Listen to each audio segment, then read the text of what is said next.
Salam alaikum wa rahmatullahi wa barakatuh, mes frères et sœurs, j'espère que vous allez bien. Moi, alhamdoulilah, tout va bien. Allez, un petit peu de changement comparé à avant, j'ai mis une petite bougie. J'espère que ça va un petit peu mieux. Aujourd'hui, je voulais parler d'un sujet très très important, l'ostentation. L'ostentation, c'est un sujet qui touche quasiment tous les musulmans, voire tous en fait, je pense bien. Donc, j'ai plein de notes, j'ai pris plein de trucs différents. Voilà. Déjà, qu'est-ce que l'ostentation? Là, c'est un truc que surtout, en fait, je pense que ça touche surtout les jeunes. Même si ça touche tout le monde, bien sûr. L'ostentation, c'est faire des actions en espérant que les autres personnes nous ont vu. Faire des actions en espérant que, euh, que un tel m'a vu. Par exemple, faire du dhikr. Faire du dhikr, tu rappelles à l'origine quand tu dis Subhanallah, Subhanallah, Subhanallah, Alhamdulillah, Alhamdulillah, Alhamdulillah. Ça s'appelle faire du dhikr. Euh, Ça, c'est l'ostentation par la bouche. Faire du ticle à voix haute en espérant que les gens nous entendent faire du ticle. Pour que les gens ils disent ah, c'est un bon musulman, etc. Ça, c'est de l'ostentation. C'est de l'ostentation par. Mais, ah oui, l'ostentation par la vue. C'est par exemple le fait de donner une aumône. Le fait de donner une aumône en espérant que d'autres personnes l'ont vu. De base, à chaque fois, je crois que c'est un shir qui l'avait dit, je pense pas que c'est un prophète, j'ai oublié. Mais je sais que c'est une parole qui a été dite. Enfin, qui disait quand tu fais une bonne action, il faut que tu la caches à un tel point que ta main gauche ne sait même pas que ta main droite a fait de la bonne action. Vous imaginez à quel point il faut tellement tout faire dans le.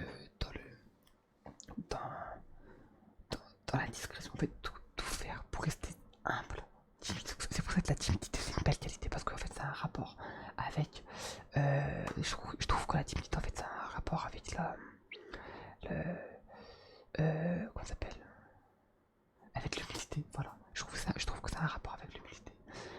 Donc sur les timides c'est une belle qualité.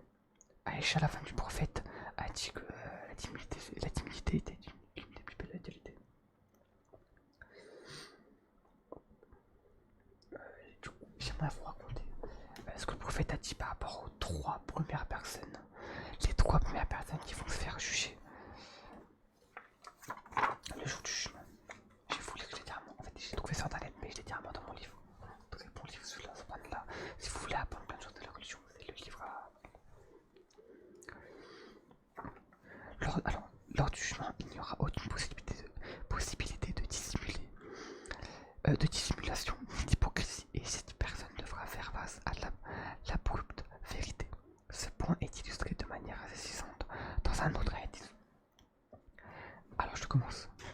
Le premier homme contre qui un jugement sera prononcé le jour de la résurrection sera un homme qui est mort en martyr. On l'amènera et Dieu lui rappellera ses faveurs. Il reconnaîtra, le Tout-Puissant dira: et qu'en as-tu fait? Il répondra: j'ai combattu pour toi et j'ai été tué en martyr.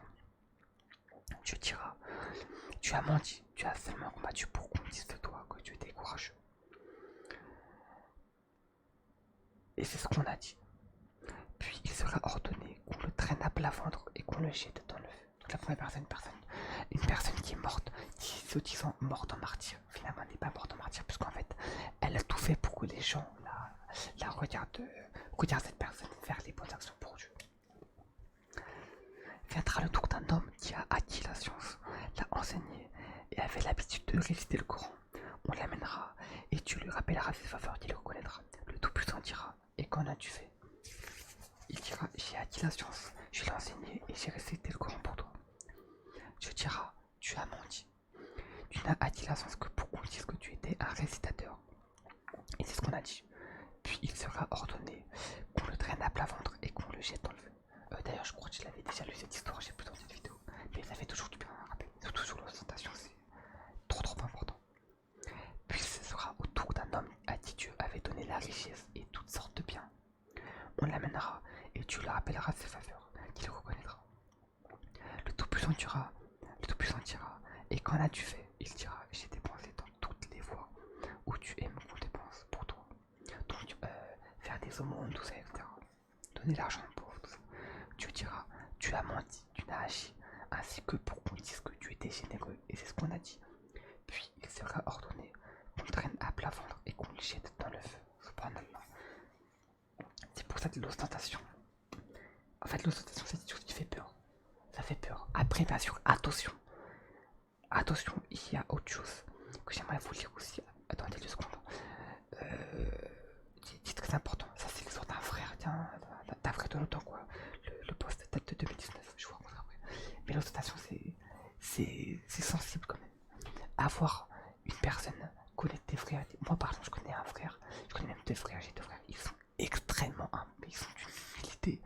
Mais quand je les vois, en fait, ça me fait trop du bien d'être avec eux parce qu'ils sont tellement humbles, tellement agréables. Genre, c'est pendant là qu'Allah les préserve. Parce que, c'est vraiment des bonnes personnes.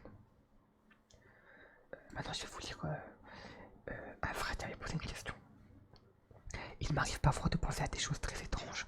Par exemple, lorsque je vois un savant, des pensées très mauvaises me viennent à l'esprit et à chaque fois je répète l'appel à la prière. Je me demande si je le fais pour Allah ou par ostentation et, et pour avoir une bonne réputation. De même, lorsque je vais aller accomplir la prière du Fatiha, donc la prière de l'aube, je me demande si je fais pour gagner l'agrément d'Allah ou pour me montrer aux gens.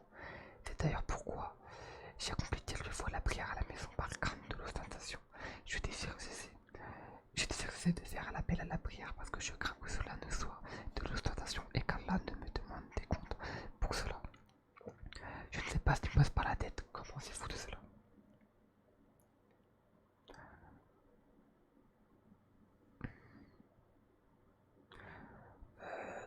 Louange à toutes les réponses, louange à Allah et que la paix et la bénédiction soient sur son prophète et messager Mohammed ainsi que sur sa famille et ses compagnons. Voilà, du coup, c'est la phrase à chaque fois qu'il y a. C'est la phrase de toutes les réponses. La petite intro à chaque fois. Qu'Allah nous fasse tous parvenir au bien. Vous devez savoir que ce sont là des suggestions de Satan pour vous décourager d'accomplir de bonnes œuvres, de participer à la prière en commun et, et au cercle religieux. L'imam Ahmad a rapporté dans son Mousnad. Un homme vint trouver le prophète sallam et lui a dit: oh message d'Allah, je suis sujet à certaines pensées, mais je préférais tomber du ciel plutôt que de parler. Le prophète sallam lui a répondit: Allah est grand, Allah est grand, Allah est le plus grand. Louange à Allah qui a réduit le stratagème du diable à des obsessions. Ces obsessions sont une ruse de Satan. N'y prêtez pas attention. Le refuge auprès d'Allah est ce qui peut vous aider le mieux contre elle. Allah glorifié soit-il. Dans le sens du verset, il dit: et si le démon t'incite à agir autrement, cherche aussitôt refuge auprès d'Allah, car il entend tout et sait tout. Courons-nous le verset, la sourate 41, verset 36. Lorsque vous avez ces pensées, occupez également votre esprit à autre chose. En gros, ça peut être une ruse du shaitan de se poser trop de questions sur ça. Du fait de se dire: ah, mais est-ce que je le fais? Est-ce que du coup je fais comme ça, arrêter d'aller à la mosquée parce que j'ai peur par ostentation? Est-ce qu'il y en a même qui pensaient: est-ce que je vais arrêter de porter le voile parce que je ne suis pas consciente que je suis une femme pieuse, etc. Non, non, c'est entre vous et Allah. Soyez forts, tenez le coup. N'ayez pas. Enfin, je peux pas vous dire n'ayez pas peur parce que ça touche tout le monde, ça peut vous faire peur, bien sûr. Mais voilà, restez fort sur ces actes et ces paroles du shaitan. Surtout, là, je vais faire un petit mot pour mes frères et sœurs convertis. Dont les familles n'acceptent pas trop votre conversion. Restez fort, ne vous faites pas influencer. Et Inch'Allah, Allah, et si Dieu le veut, Allah guidera, si Allah le veut, il guidera votre famille dans le droit chemin. Donc, n'ayez pas peur de laisser la religion pour votre famille. C'est vrai, c'est dur de dire ça. Là, ça doit vous faire mal d'entendre ça. Mais au final, vous serez content. Vous comprendrez. En fait, vous comprendrez le sens. Restez fort. Vous savez que les convertis sont ceux qui ont le plus de foi. Après, Allah wa alam, bien sûr, mais vous avez une foi gigantesque. Subhanallah.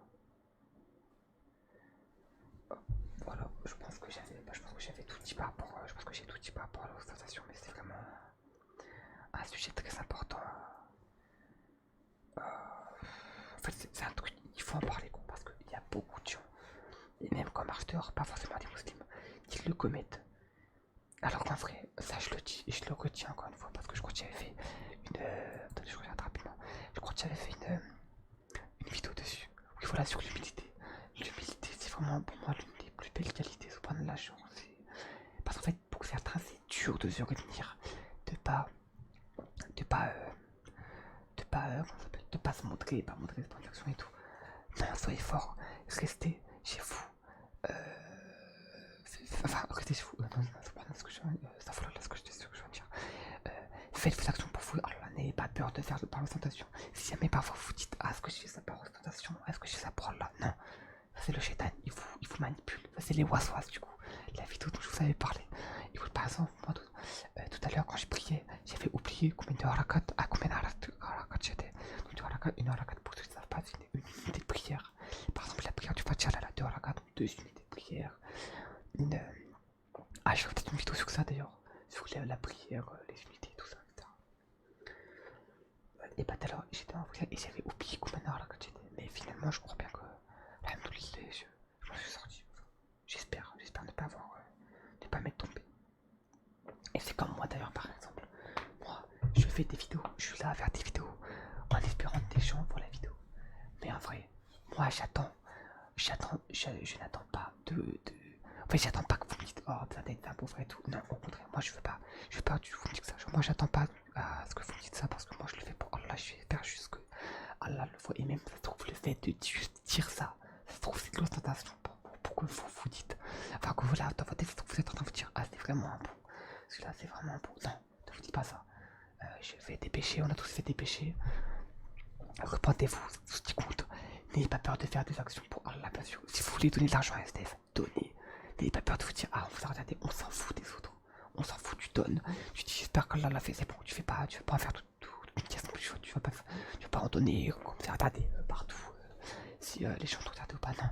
Tu donnes, alhamdoulilah, t'as donné. T'as rendu les gens heureux. Voilà, c'est tout. Aidez vos frères. Si vous avez des frères et sœurs, dites, en fait, moi, j'ai beaucoup de chance parce que j'ai vraiment deux frères qui m'ont énormément aidé dans la religion. Et ils sont vraiment le profil parfait. Excusez-moi.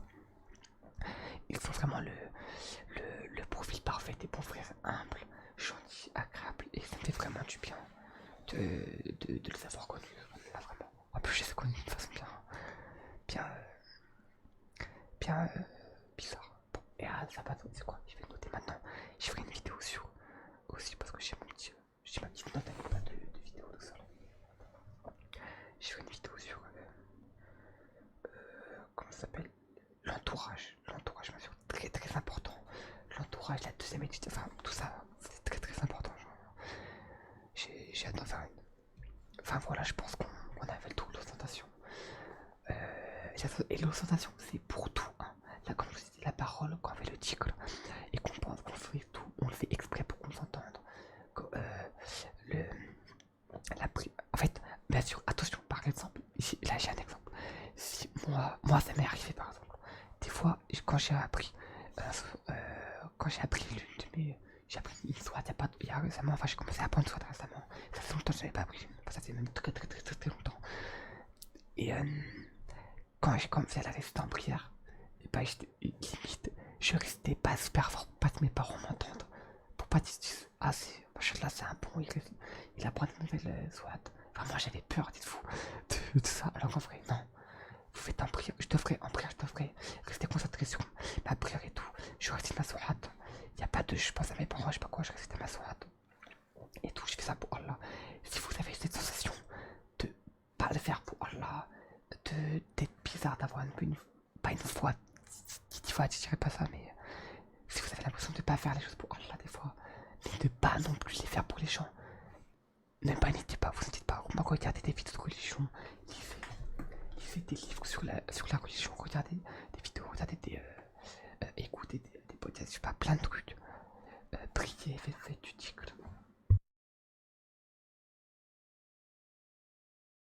Excusez-moi, faites du ticle, faites plein de